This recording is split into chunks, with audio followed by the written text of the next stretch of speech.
Muy buenos días, muy buenas tardes, muy buenas noches, muchas bendiciones desde donde nos estén escuchando, a quienes se encuentran aquí presentes con nosotros. Un gran saludo, gracias por estar acá, gracias por dedicar tiempo de sus vidas nutrir,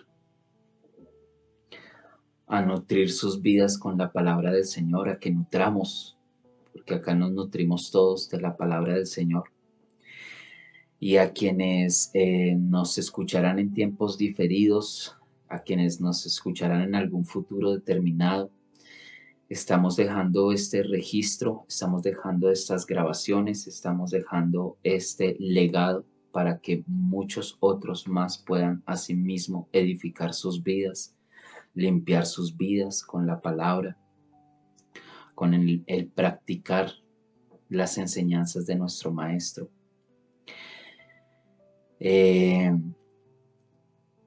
Así que para todos nuestros amados hermanos, para toda la amada iglesia y para quienes ocasionalmente nos vayan a escuchar, aquí estamos enseñando, aprendiendo, meditando en las escrituras, en la palabra de nuestro amado Padre Celestial.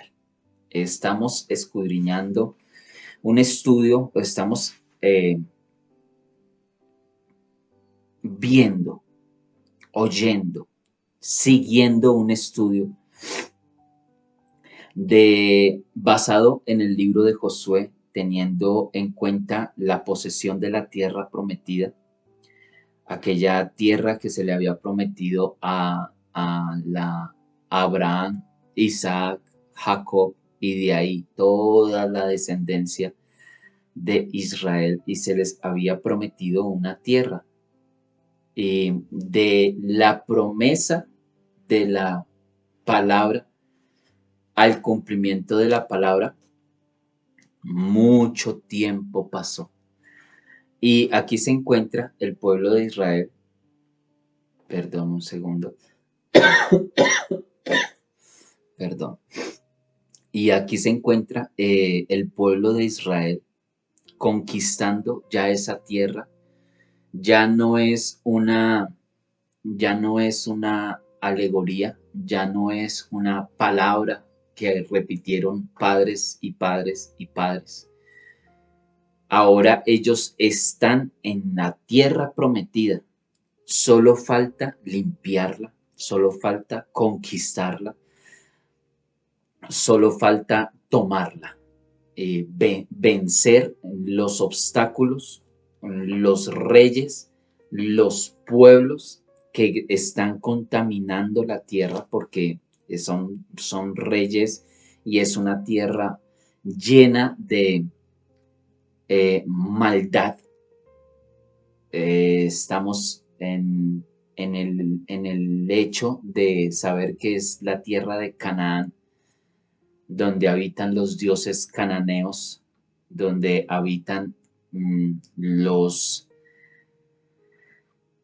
pueblos que adoraban a deidades caídas, a dioses falsos o otro tipo de dioses. Y el Señor le dice a Josué y a Israel que deben de entrar en la tierra, poseer la tierra, limpiar la tierra y cuidar la tierra. Entonces, en medio de ello, pues hemos estado viendo que cada rey representaba o representa una figura que sin darnos cuenta nosotros o dándonos cuenta nosotros, siendo conscientes nosotros o inconscientemente nosotros, tenemos influencias de lo que representan estos reyes. Algunos representarán avaricias, otros representarán carnalidades, otros representarán debilidades sexuales, otros representarán debilidades en la lengua, otros representarán, son poderes espirituales guiadas o llevadas por ciertos personajes que operan en el campo espiritual, del cual nosotros muchas veces ignoramos, otros que vienen porque se han pasado de generación en generación y que son debilidades que tenemos nosotros, que son fortalezas que hay en nuestras vidas y que cuando llegamos nosotros a los caminos del Señor, cuando el Señor nos dice a nosotros, hey, tú tienes que conquistar tu vida porque tu vida está, antes de que nosotros conociéramos del Señor, nuestra vida estaba en oscuridad y nuestra vida estaba llena de vejámenes, llena de maldades, corrompida, bien sea por nosotros o porque nos delegaron, heredamos de nuestros ancestros, teniendo en cuenta que nosotros heredamos muchas cosas de nuestros padres, tanto por genética como por espiritualidad. El rey que hoy nos corresponde es el rey número 16, el rey en el que vamos a meditar. Es el rey número 16 y aquí hay algo bien particular. Bueno, ustedes saben que en las enseñanzas de las escrituras son precisamente particulares, especiales. El rey número 16 que tuvo que vencer Josué, el ejército de Israel, y ayudado también por el ejército celestial, es el rey de Betel.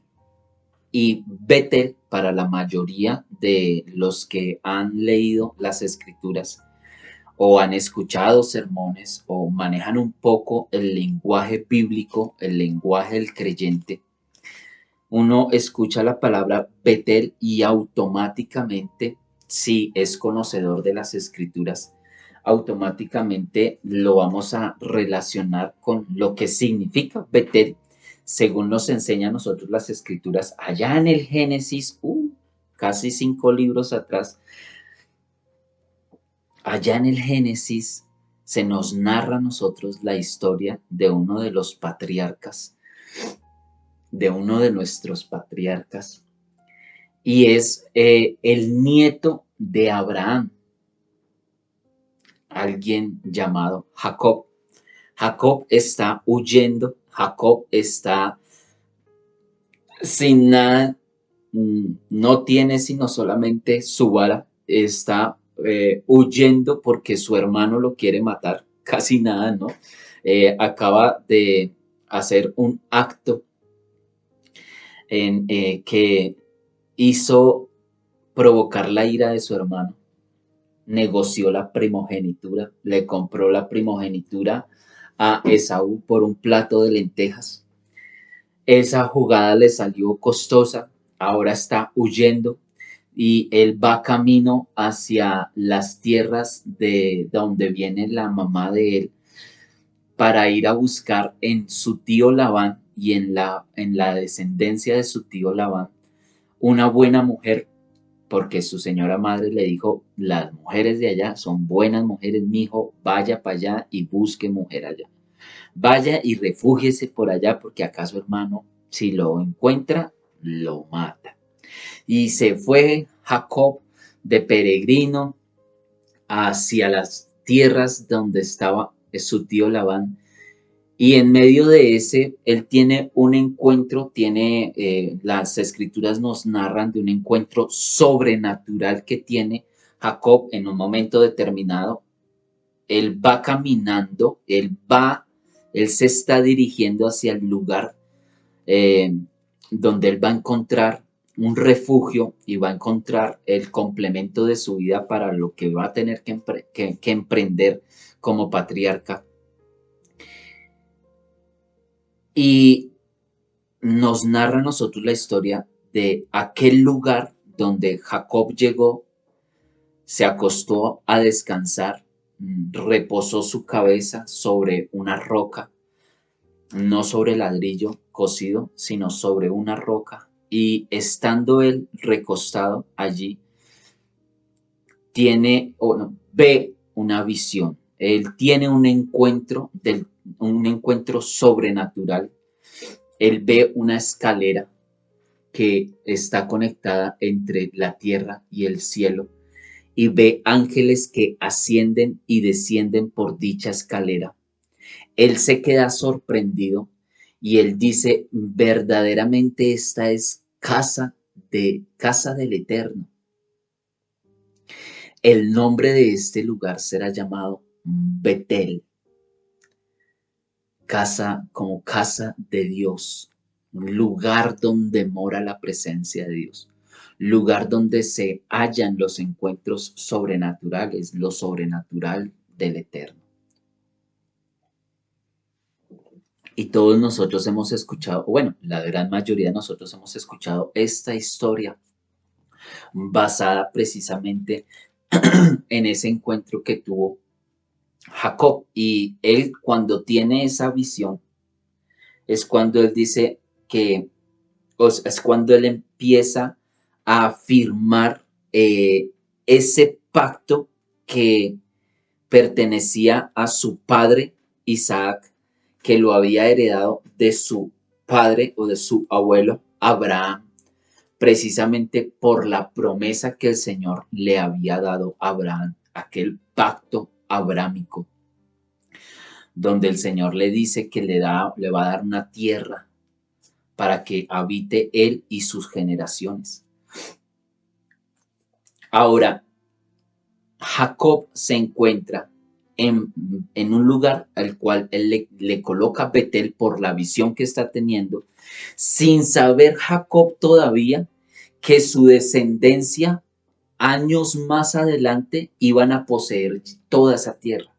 Por eso nos enseña la escritura en Hebreos que muchos anduvieron por la tierra prometida o anduvieron por la promesa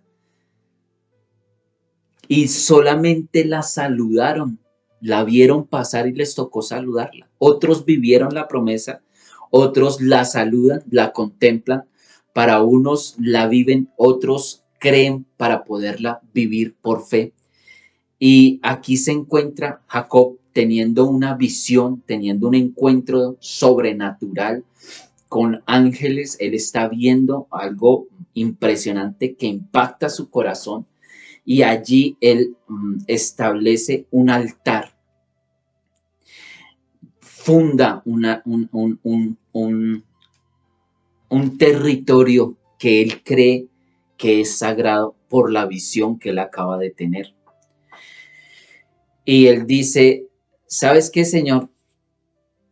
De todo lo que tú me des, aquí hay un pacto también, de todo lo que tú me des, yo voy a apartar el 10% para ti, porque eso lo había él heredado o aprendido, pero quizás para ese momento no lo había puesto como tan en práctica, así como cuando nosotros escuchamos que nuestros padres nos enseñan cosas, pero nosotros no las ponemos en práctica, sino hasta cuando ya nos vienen a pasar ciertas circunstancias, ahí es cuando ya nosotros ponemos en práctica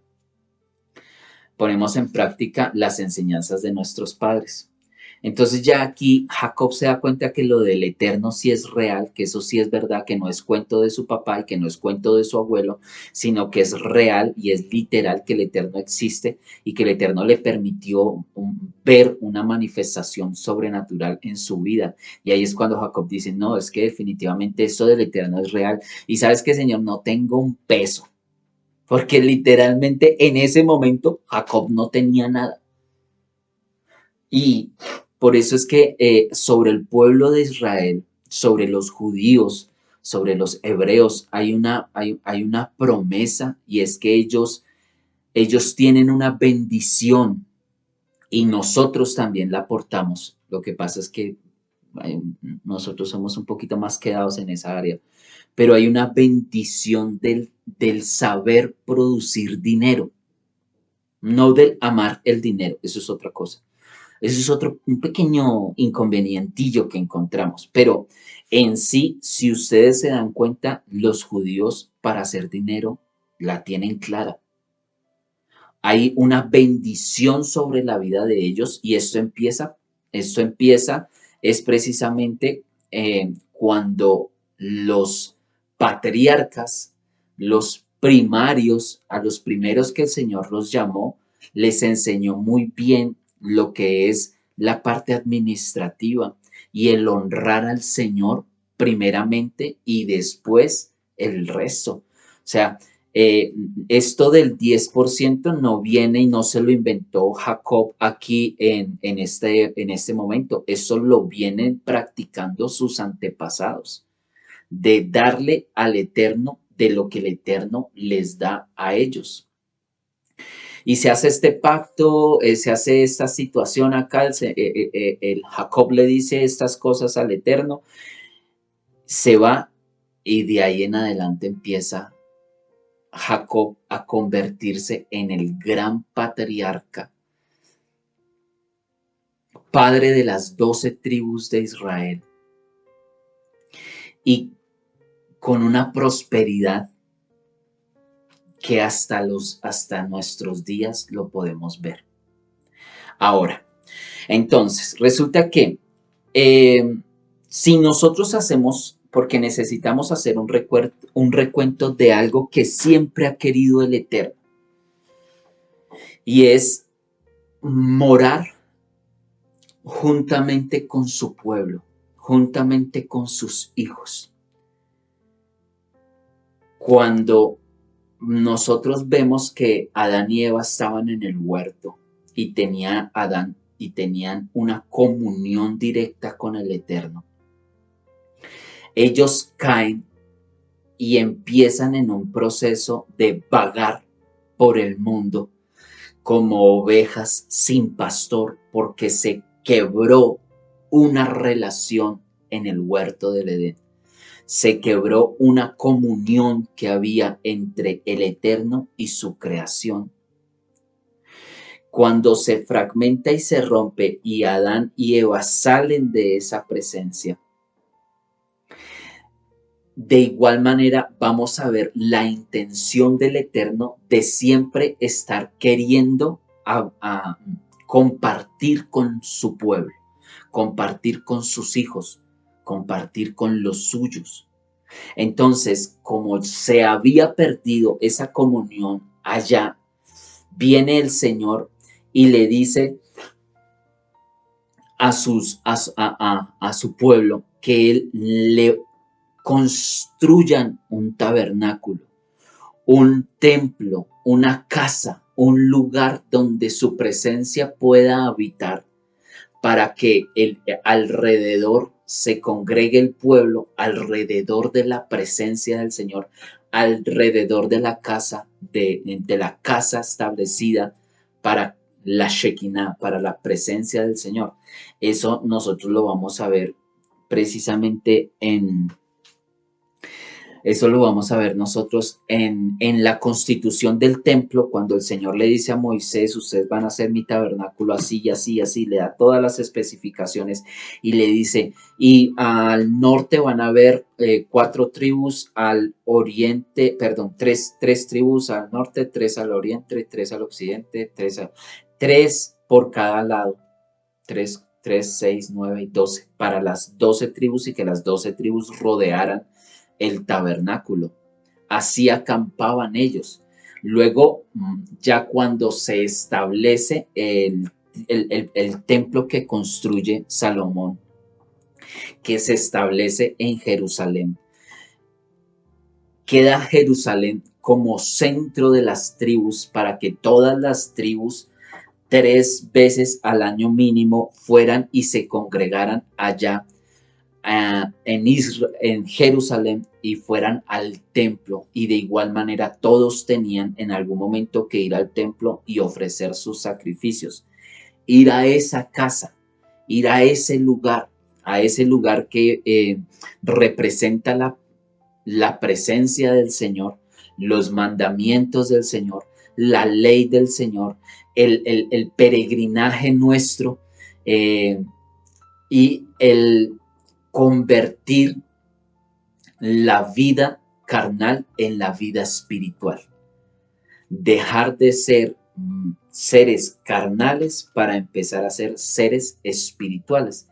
Ese siempre fue el deseo y el designio del Eterno, que aun cuando se falló en Edén y luego viene el Señor y esporádicamente viene y se manifiesta a su pueblo y le proyecta este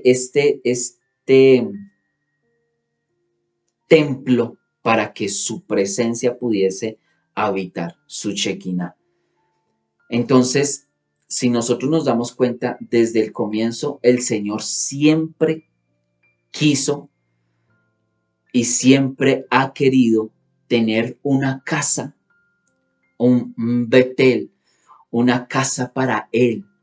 Entonces ya luego Él se da cuenta de cómo el pueblo se desvía y tiene la tendencia a fijarse más en lo físico que en lo espiritual. Pasó cuando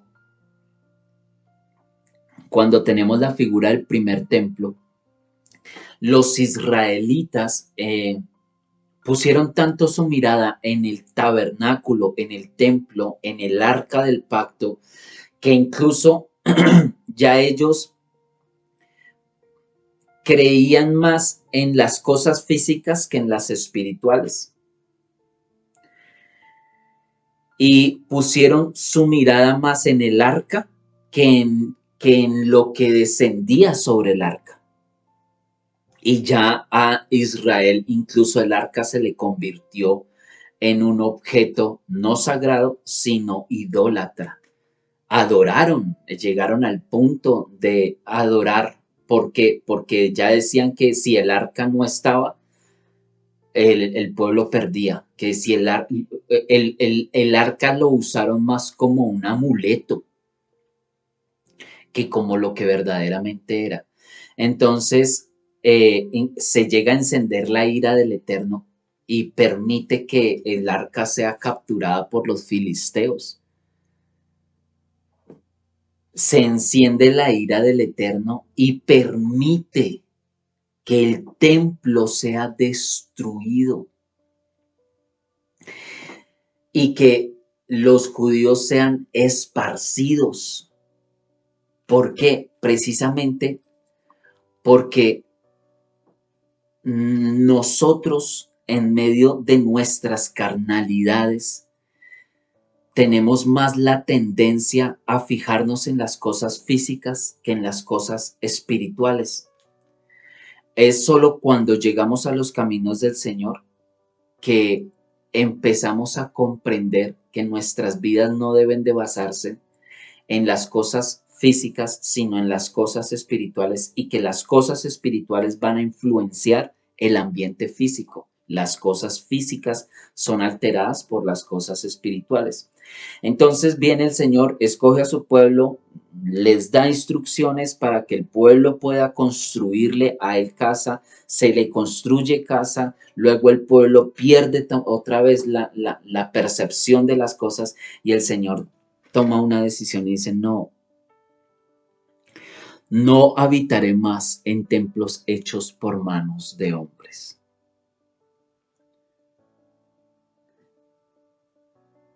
Voy a habitar en ellos.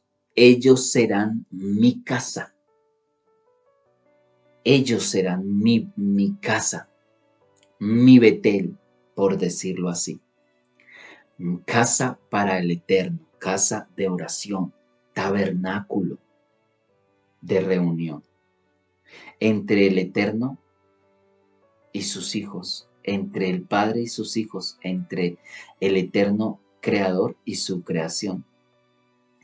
Y si nosotros nos damos cuenta, estoy volando porque el tiempo obviamente no me va a alcanzar para hacer el registro de todo, pero si nosotros nos damos cuenta, desde el Génesis viene todo este proceso del querer el Señor compartir con su pueblo, tener tabernáculo con ellos, casa para con ellos, un lugar donde su presencia habite. Pero el hombre tenía sus designios a maldades. Y viene nuestro Señor Yeshua a hacer una tarea muy importante. cuál era el estado del templo y cuál era el estado de Israel en los tiempos del maestro Yeshua. Cuando nuestro Señor Yeshua viene, ya el templo ha sido reconstruido por segunda vez, se le conoce como el segundo templo, que fue el que reconstruyó Herodes. Bueno, ellos se centraron tanto obviamente en sus construcciones que hasta los discípulos del maestro en algún momento le dijeron, mira maestro, estos edificios, wow, la grandeza de nuestro templo y todo esto. Pero cuando nuestro Señor Yeshua llega, aun cuando había templo, el templo ya se había convertido en guarida de ladrones. Dijo el Señor Yeshua en aquel momento. ¿Cómo vio y cómo encontró el Señor Yeshua el templo? Él dijo, mi casa fue construida para ser una casa de oración y ustedes la convirtieron en una guarida de ladrones. ¿Cómo estaba Israel en aquel entonces cuando llega nuestro maestro? Encuentra una Israel que incluso partes, poblados de Israel, ya se habían dedicado a la crianza de marranos, de cerdos.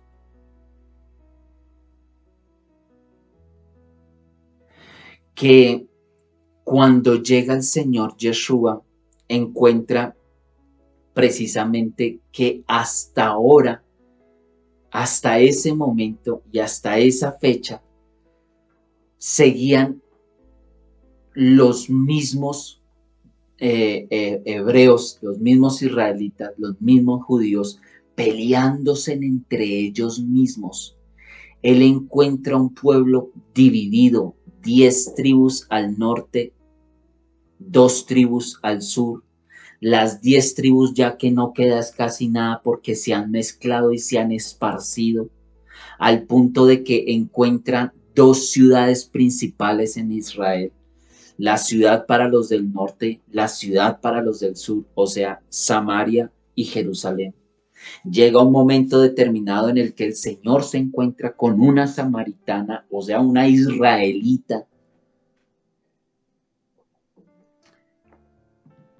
y tienen una conversación muy profunda por el pozo de Jacob, precisamente por Jacob, por el pozo de Jacob, por la tierra en donde se debería de adorar al Eterno, en donde se debería de adorar al Eterno, que si era en Israel, allá en Samaria, en el monte de Samaria, o que si era en Jerusalén, en el monte donde se encontraba el templo.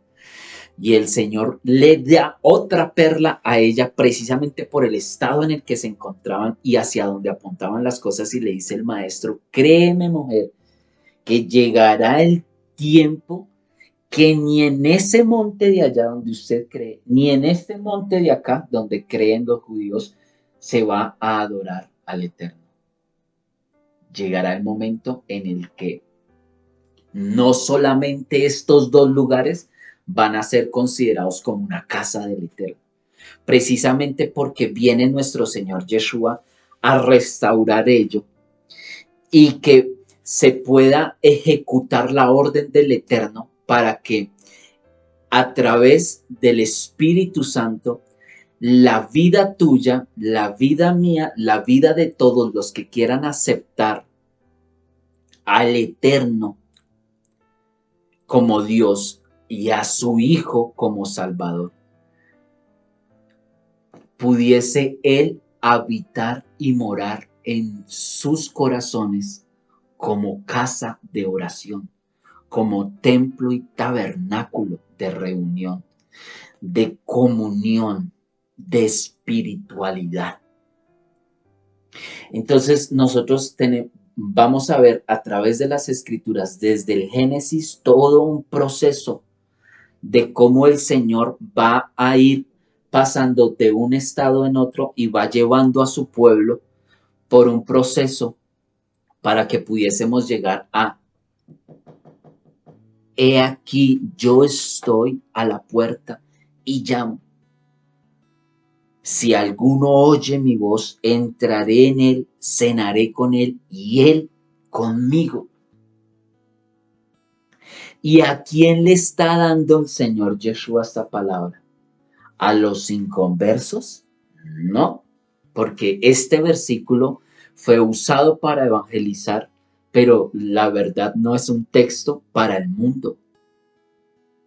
Es un texto para la iglesia que abandonó su tabernáculo, que convirtió su casa también en guarida de ladrones.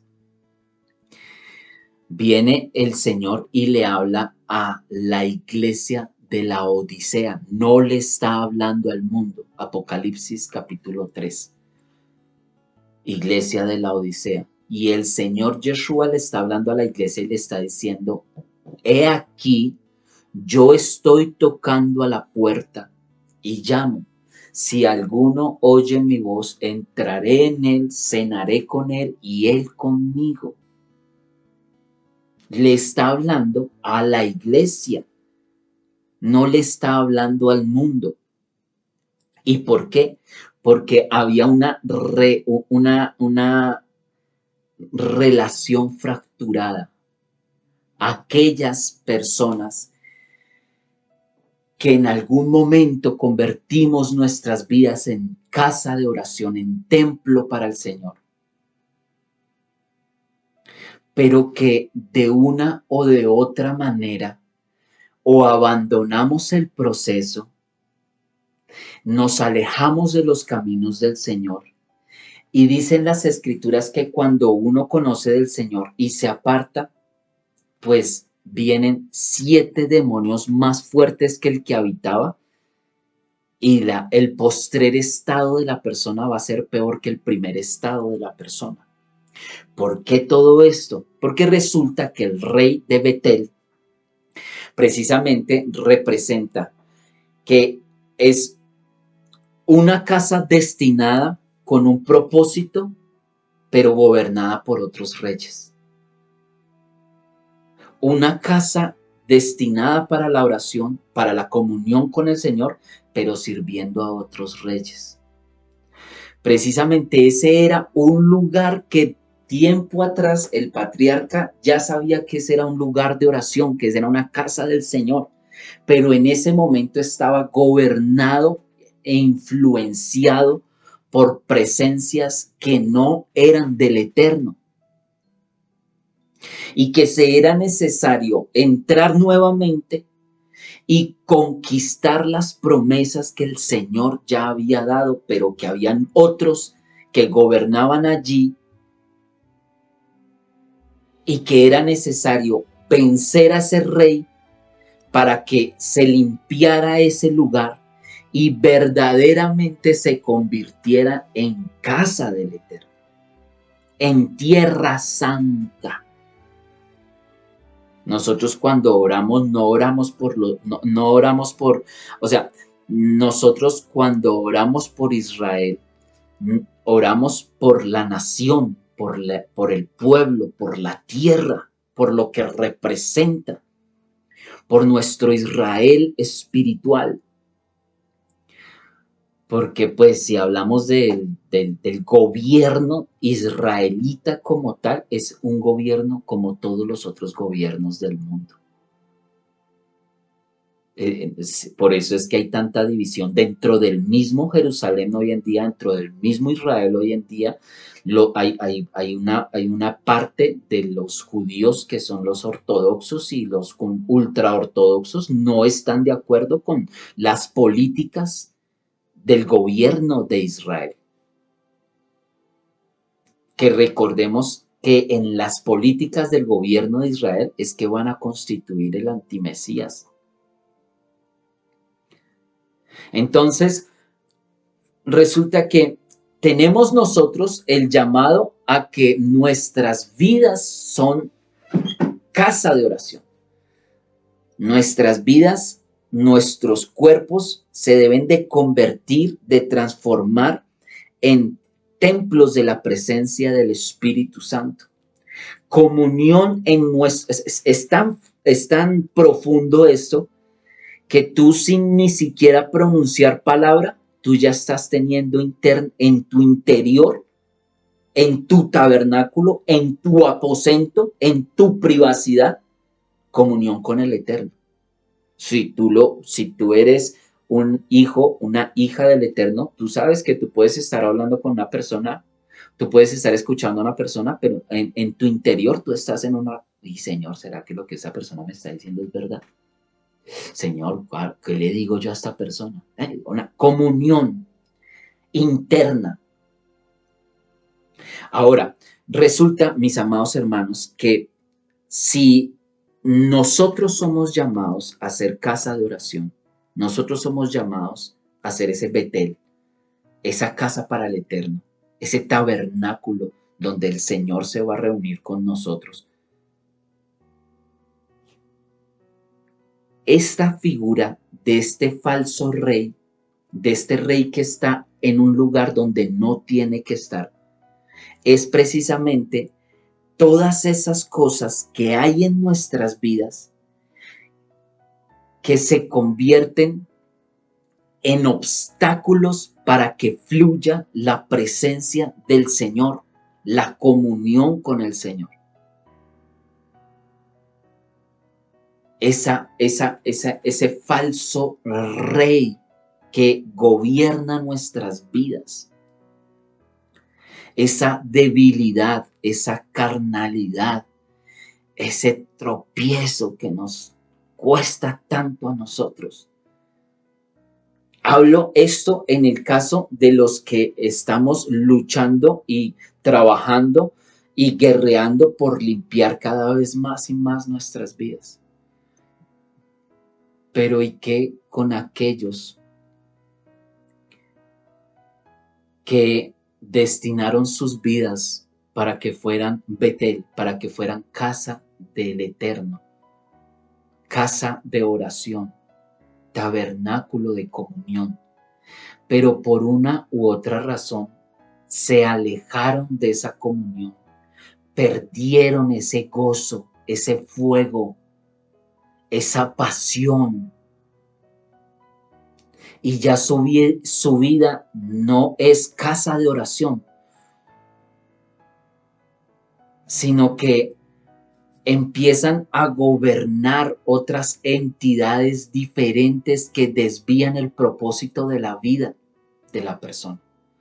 Cuando llega nuestro Señor Yeshua a la Tierra Santa, se encuentra una tierra en un estado, una casa, un templo convertido ¿en qué? En guarida de ladrones. Y así es como llega el Señor a nuestras vidas. Él llega y Él encuentra nuestras vidas, que nuestras vidas son guarida de muchas otras cosas, menos de lo que debería de ser. Entonces empieza el Señor esa limpieza,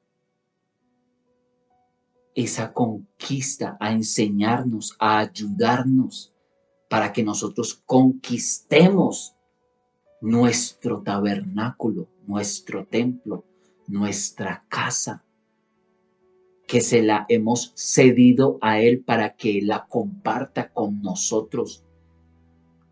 Ya no, por eso decía el apóstol Pablo, ya no vivo yo, en mi casa no vivo yo, ahora el Señor mora en mí.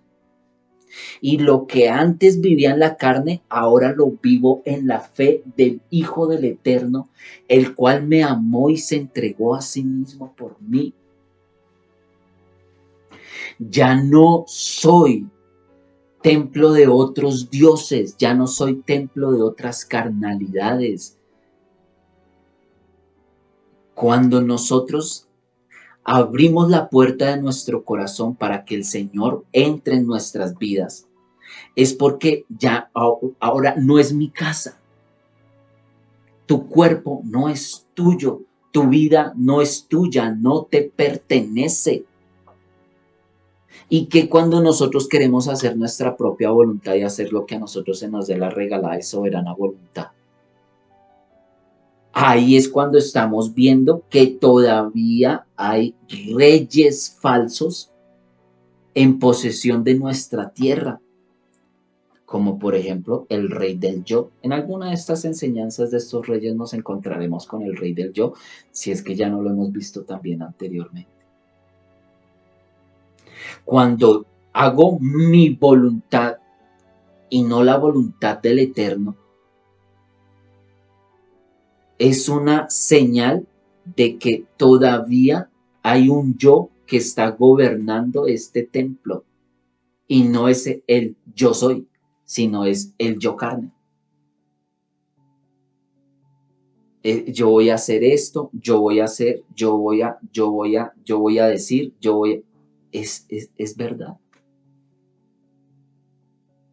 No eres tú, es el Eterno en tu vida. Ya no haces lo que a ti se te da la regalada y soberana voluntad. Ahora te debes a obedecer al que mora en tu alma, al que ahora habita en tu corazón. Y tú le estás transformando tu vida en una verdadera casa para que Él se sienta cómodo en nuestras vidas y que verdaderamente Él vea a través de nuestros frutos que Él es el que está gobernando nuestras vidas y no nosotros. Entonces, este rey Betel va a representar un falso gobierno en nuestra casa espiritual. Va a representar ese obstáculo que impide que mi vida verdaderamente sea templo del Espíritu Santo, casa de oración. Porque en algunos momentos de nuestras vidas nosotros aceptamos crianzas de marranos en nuestra tierra.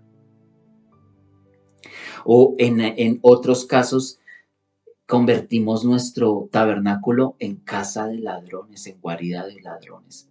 O estamos todavía alegando en que si es en este lugar o es en el otro lugar o en dónde es que se debe de adorar.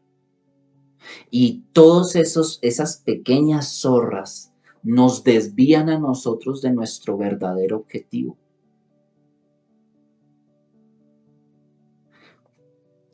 Conquistar esta tierra para nuestro Señor.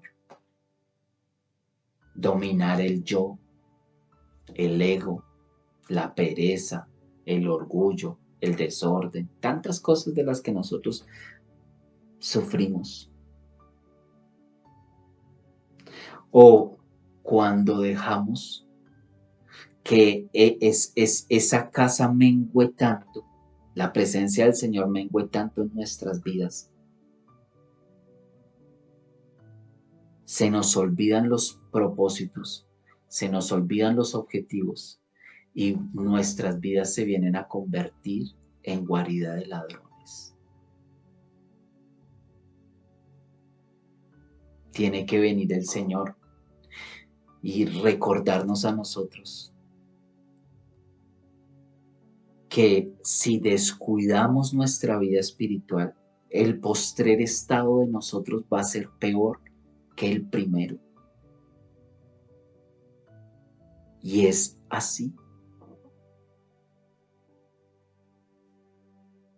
Porque nosotros podemos verlo, si ustedes no lo han visto en testimonios alrededor de sus vidas, créanlo, hermanos, que existen cualquier cantidad de testimonios de personas que conocieron del Señor, se apartaron del Señor y ahora son peores que antes de que conocieran del Señor. Porque no son pecadores con temor al Señor, son pecadores en soberbia y rebeldía para con el Señor, porque ya lo conocen, porque ya saben quién es, porque ya conocen de sus obras, pero aún conociendo de sus obras y sabiendo quién es Él, se apartan de Él. Y este rey Betel lo que nos enseña a nosotros es a aceptar ese llamado de parte del Eterno a que nuestras vidas, nuestra casa, nuestro tabernáculo no sea gobernado por falsos reyes ni falsos dioses, que no sea gobernada por nuestro propio yo incluso, sino que hay que quitar los reyes que habitan esta tierra para que esta tierra verdaderamente se convierta en una casa de oración. Betel viene a ser Betel cuando entra Israel y se convierte en esa promesa hecha realidad, por donde alguna vez un hijo de Abraham pasó como peregrino. Ahora los hijos de Abraham se establecen como dueños de la tierra para el servicio del Eterno, para que se pueda decir la tierra santa de Israel, que antes era guarida de, ahora no es guarida de.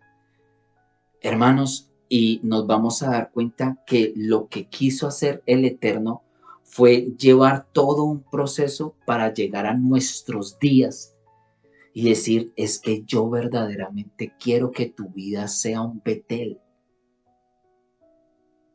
pero un Betel gobernado por el Eterno, no un Betel gobernado por falsos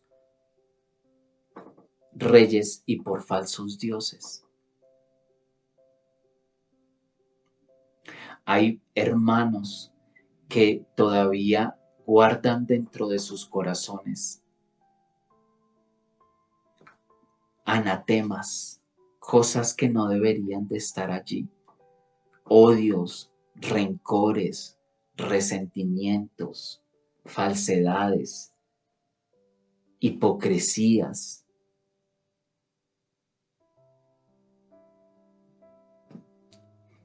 Tantas cosas que se pueden estar albergando en nuestras vidas que opacan la presencia del Señor, entristecen, dice la escritura, contristan al Espíritu Santo.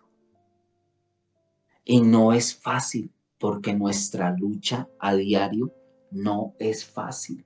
Tropezamos, cometemos errores, pero es muy diferente cuando tú te rindes y abandonas abandonas el servicio en tu propia casa o en tu corazón de ministrar la presencia del Señor. Eso poco a poco se va apagando, se va apagando, se va apagando hasta que el Espíritu Santo se queda en silencio. Si aquí no me necesitan, me invitaron a morar acá, pero tras el hecho, vea, se volvieron nuevamente atrás. Recayeron. ¿Cómo se sintió nuestro maestro cuando él llegó a tierra prometida? Cuando él llega a Jerusalén ya por última vez, ¿cuántas veces no había ido el maestro a Jerusalén? Y la última vez que va a entrar a Jerusalén en su estado físico, la contempla desde afuera y llora por eso, porque era una casa destinada para la gloria del Eterno, pero se convirtió en una casa homicida que mataba. Por eso dice el Señor, llorando, que es que ya nomás tratar de comprender que nuestro maestro estaba llorando y se le quebró su corazón, oh Jesús, y él se quiebra y él dice, oh Jerusalén, tú que matas a tus profetas y apedreas a los que te he enviado. ¿Cuántas veces no he querido reunirte como reúne la gallina sus polluelos? Y que el Señor se pare y diga, ay, mira, fulano de tal, ¿cuántas veces no he querido comunión contigo? Saben, amados hermanos, que hay corazones resentidos, dolidos, que no pueden tener comunión con el Padre porque todavía lo están culpando por varias cosas que pasaron en sus vidas, que están ahí como hijos, pero con amarguras en sus corazones, con resentimientos, no solamente con el prójimo, sino con el mismo Creador. ¿Cuántas casas del Eterno que el Señor entró y que el Señor las limpió y que estableció un pacto con esas personas? Y esas personas abandonaron su tabernáculo de oración y volvieron nuevamente atrás.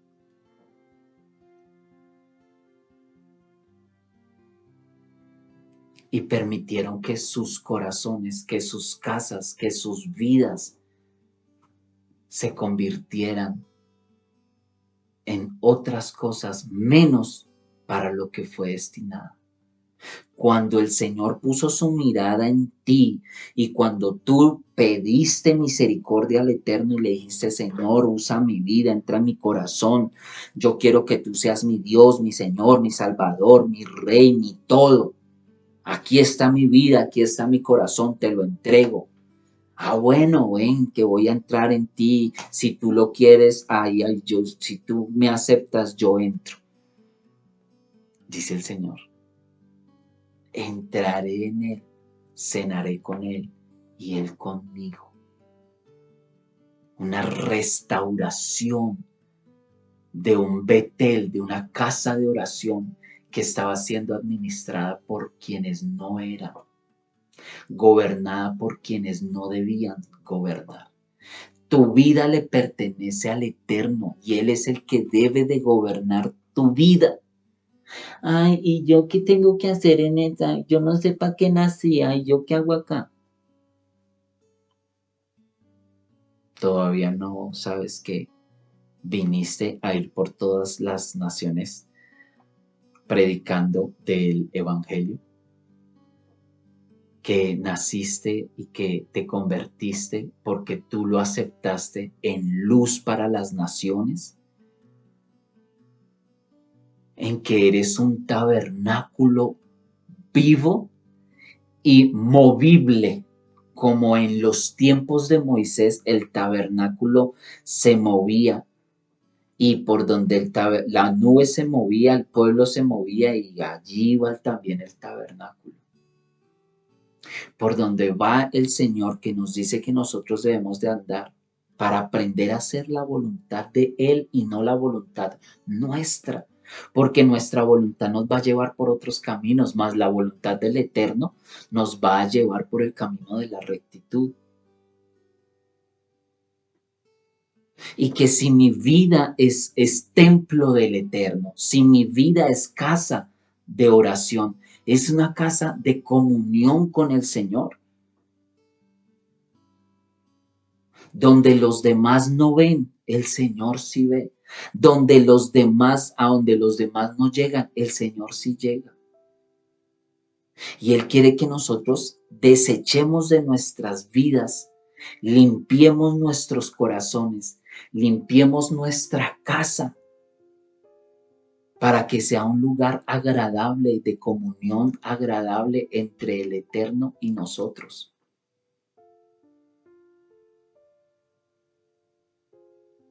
Por eso el Señor Yeshua decía, yo me voy, pero yo rogaré al Padre y Él os enviará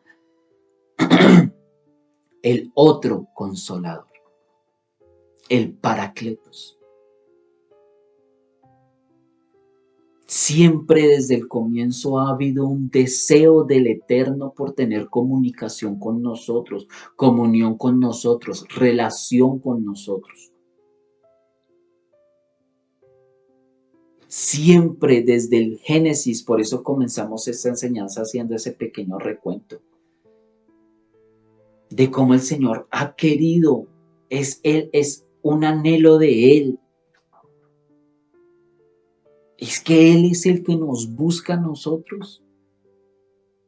Que ya cuando nosotros aprendemos, maduramos, crecemos, somos nosotros los que lo empezamos a buscar a Él porque nos apasiona el buscarlo. Pero si tú te das cuenta, va a haber siempre una intención de parte del Eterno de estar ahí.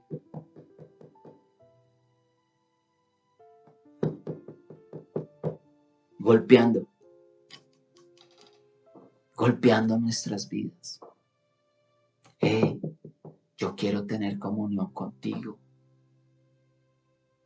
No mires a los hombres, son iguales a ti, fallan.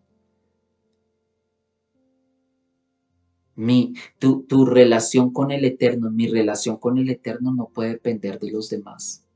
Es individual, así como la salvación es individual. Mi comunión con el Eterno es individual.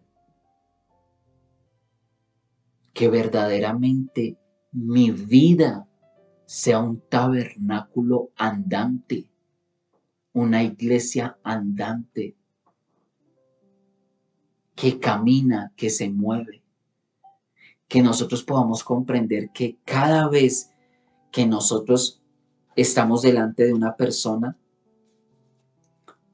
somos una oportunidad para que el Eterno pueda, a través de nuestras vidas, mostrarle a esa persona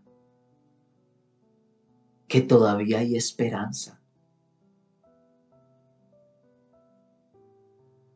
que todavía hay una oportunidad de cambiar, que si 70 veces se cae el justo, el Señor va a levantarlo 70 veces. Ahora, eso no quiere decir que nosotros vamos a pecar hasta que completemos los 69 pecados en el día para que el Señor nos perdone hasta las 70.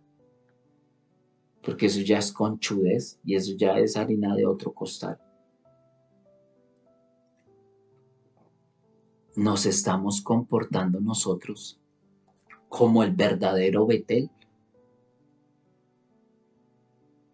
¿O todavía hay falsos reyes establecidos en nuestras vidas que nos impiden a nosotros verdaderamente ser casa de oración, casa de comunión? Un mensaje para los hermanos que de una u de otra manera han abandonado su propio tabernáculo, su comunión con el Señor, que ya no son esa casa de luz, que ya sus ojos no brillan como antes, que las ventanas del alma ya se ven oscuras, tristes, que el Señor desea tener una comunión con nosotros, que el Señor desea hacer realidad su palabra, de que nosotros seamos templo de Él, donde Él pueda morar con nosotros, habitar con nosotros, ser nuestro compañero fiel, porque Él sí no nos va a abandonar. Él va a estar con nosotros en las buenas y en las malas. Él va a estar con nosotros ahí siempre, siempre, siempre, siempre. Y que cada vez que tú le quieras buscar, ahorita, eso sí, aclaro, y con eso termino, ahora que se puede, en estos tiempos que se puede, estamos en promociones de último tiempo. Todo aquel que ahorita se quiera arrepentir, todo aquel que quiera trabajar en esta última hora, vengan, vengan, vengan, vengan, vengan ahorita que se puede, porque va a llegar el momento donde en esta tierra se va a buscar del Señor y no se va a encontrar. donde la gente va a estar buscando, querer buscar del Señor, pero ya va a ser muy tarde. Que no se te vaya a hacer tarde a ti, que no se me vaya a hacer tarde a mí, que no vayamos a dejar para mañana lo que podemos hacer hoy, porque el llamado del Señor no lo está haciendo es hoy, no mañana. Ay, no, sí, no, yo la otra semana me voy a comprometer con el Señor. Es que esta ya pasó, nos pasa, hermanos. No, ya el otro mes. El otro mes sí ya empiezo a fortalecer mi relación con el Señor, mi gimnasio espiritual. Voy a atender el llamado de la oración del remanente a las 3 de la mañana, 4 de la mañana, 5, 6, 7, 8, 10. No sé la hora exactamente de sus lugares donde habitan, pero hay un tabernáculo, hay un altar congregacional. No, ahora sí, yo voy a empezar a hacer y voy a leer la escritura, pero el otro mes, porque ya estamos a mitad de mes, ya yo termino de pecar y me sigo ensuciando aquí otro poquito y todo, y después voy y me lavo bien. Pero es que ya estamos a mitad de año, ¿no? Eso ya mejor esperemos a que llegue el otro año y el otro año sí cambio y el otro año sí dejo esto y el otro año sí me comprometo a esto y el otro año y dejamos para mañana, para el mañana, lo que el día de hoy podemos hacer. Y es hoy que el Señor nos llama